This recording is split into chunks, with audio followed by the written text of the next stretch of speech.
Today we're going to bring our battery for this. Is if you have a motorcycle or any carts that require a battery, this is perfect. It's already conditioned, ready to go. I like that they give you the actual tools to take the existing old one off or adding the new one. And the battery itself, it's better in here, well secure. Let me get it out. You guys can see, well secure lithium battery all around. It's a 12 volt. They don't have room, they have these extenders here because it is a smaller room, a little smaller battery. So we are going to use this one into the cart and set it up. I know it's a little smaller, but still should work.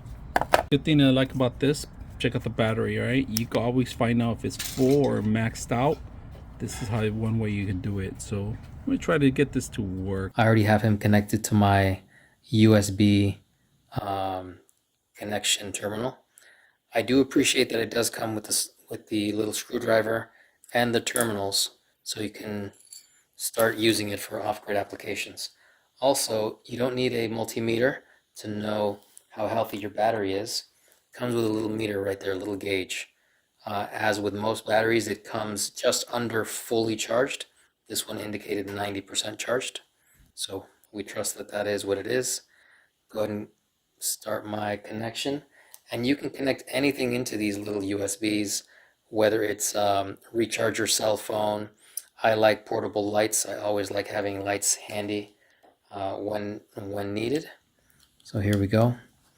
This little mono LED light will be powered by this guy for endless hours. It sips power, and these things crank out constant power.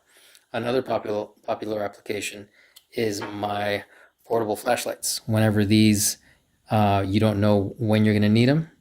So even if they're discharged, you don't have to wait to use it. Just take the whole device with you, since it's so light. And work outside in the garage, set up the holiday lights. With something like this very light setup, you don't have to worry about the light not being charged. And more and more, you're having options. Portable LED lights connect to the device, turn it on, and you got light. So very nice use for small, powerful batteries like these guys. Also, they can be stored on their side. It doesn't matter, they're dry batteries, meaning there is no liquid inside. Store them on their side. You could stack one on top of another one like Legos. Very safe chemistry, these lithium batteries.